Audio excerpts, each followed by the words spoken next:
პირველების ექსკლუზიური ინფორმაციით რამდენიმე დღის წინ საქართველოს ეწვია დიდი ბრიტანეთის სახელმწიფო მინისტრი ევროპის და ამერიკის საკითხებში სტივენ დაუთი საქართველოში ტრანზიტული ვიზიტით მგზავრობით იყო ჩამოსული. ის უნდა ეწვიოს სომხეთსა და აზერბაიჯანს რეგიონალური ვიზიტით და საქართველოს გამოიყენა ტრანზიტული მგზავრობისთვის. ჩვენ დავადგინეთ, რომ სტივენ დაუთი საქართველოში ჩამოვიდა ორშაბათს, ის ერთი ღამის განმავლობაში დარჩა ჩვენს ქვეყანაში, თუმცა ამ პერიოდის განმავლობაში მიუხედავად იმისა, რომ იყო შესაძლებლობა კირ სტარმერის მთავრობის ერთ-ერთი ყველაზე გავლენიანი მინისტრი არ დაკავშირებია საქართველოს ხელისუფლების არც ერთ ოფიციალურ პირს და შეხვედრა ქართული ოცნების არც ერთ წარმომადგენელთან არ ჰქონია. ეს კიდევ ერთხელ მეტყველებს იმაზე, რომ დიდი ბრიტანეთის მხრიდან მაღალი დონის პოლიტიკური კონტაქტები და შეხვედრები ქართულ ოცნებასთან არის შეჩერებული. ინფორმაციას ჩვენ გვიდასტურებს დიდი ბრიტანეთის საელჩოც, სადაც გვეუბნებიან, რომ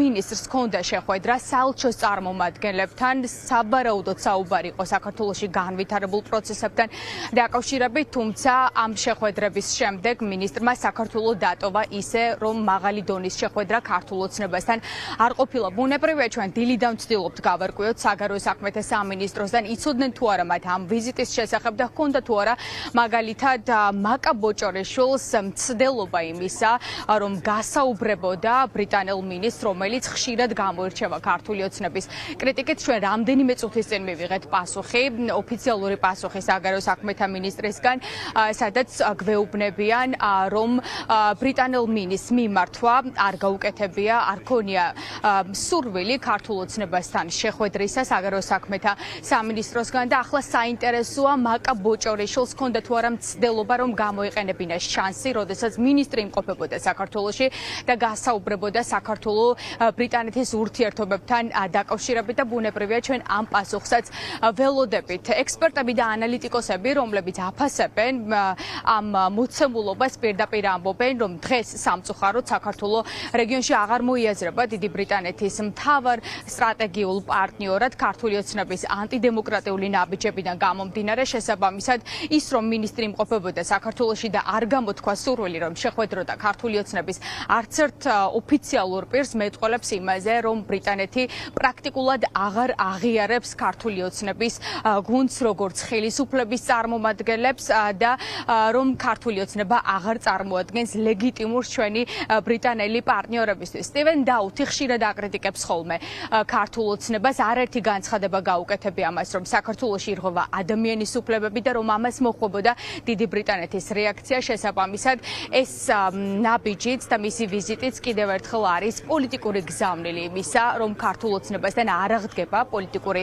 ურთიერთობები, მაღალი დონის კონტაქტები იქამდე, სანამ ბიძინა ივალიშვილის გუნდი არ დაუბრუნდება ევროპულ გზას.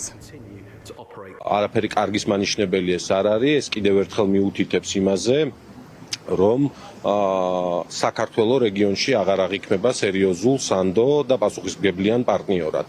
და ეს კიდევ ერთხელ მიანიშნებს იმაზე, რომ საქართველოს ხელიდან გაუშვა ის ერთ-ერთი მთავარი კოზირი, თუ კი რაიმე კოზირები საქართველოს უახლეს ისტორიაში ჰქონდა, ეს იყო მისი გამორჩეულად კარგი ურთიერთობები, გამორჩეულად სანდო ურთიერთობები დასავლეთის ქვეყნებთან, ევროკავშირის წევრ სახელმწიფოებთან, მათ შორის დიდ ბრიტანეთთან. 2 წელში გავატანეთ ესე პრინციპში არაფრის ფასად წყალს. დიდ ბრიტანეთს დასანქცირებული ყავს შენი ქვეყნის მთავარი მბრალდებელი. ხა ამაზე უარესი რა უნდა წარმოგვედგინა, ხო, რაღაც ახლო წარსულში, მაგრამ ესეც მომხდარია. ამიტომ აბსოლუტურად არ არის გამორიცხული, რომ სანქციების სიაში სხვა პირებიც შევიდნენ, მათ შორის ქართული ოცნების დამფუძნებელიც.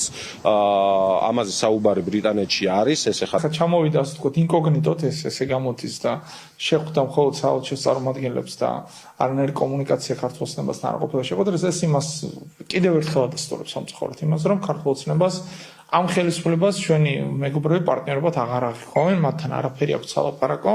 თებში ახლა რო შეხედოთ, ვის უნდა ესაუბრონ ჭკუიდან გადასულ პრემიერ-მინისტრს თუ კახა კალაძეს, რომელიც ისეთ რაღაცას ბოდავს, რომ თვითონაც კი ვეღარ გაიგო სად იწყებს და სად ამთავრებს. ქართულ ოცნებთან ესე შეტაბილება დარჩება ჩვენ პარტნიორები შეურაცხათი. გამოყვება ამ ყველაფერს ორი რამეზე არის ახლა მოლოდინი.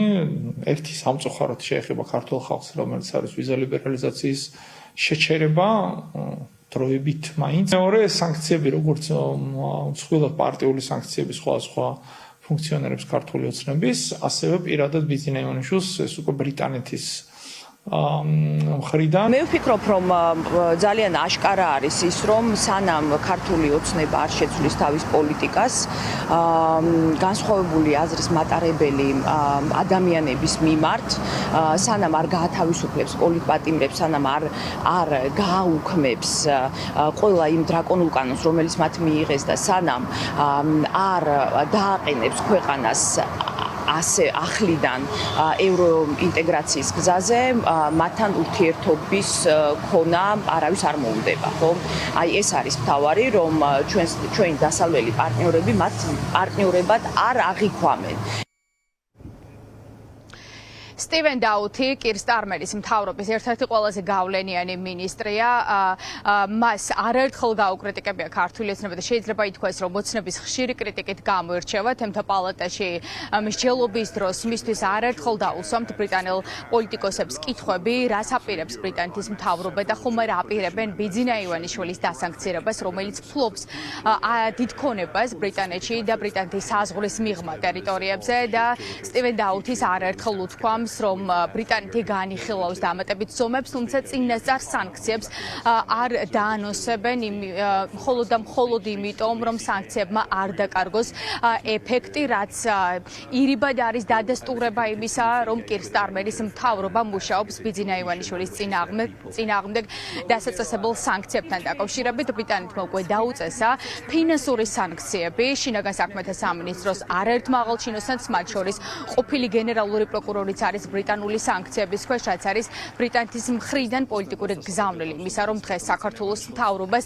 ყავს ადამიანები ხელისუფლებაში, რომლებიც არღვევენ ადამიანის უფლებებს, ამიტომაც საქართველოში არის დიდი მოლოდინი იმისა, რომ სექტემბერში, როდესაც ბრიტანეთის ხელისუფლება და პარლამენტი განახლებს მუშაობას, უფრო მეტად გაძლიერდება წნეხი კირ სტარმერის მთავრობაზე პოლიტიკოსების მხრიდან, რომ ბიძინა ივანიშვილი დასანქცირდეს.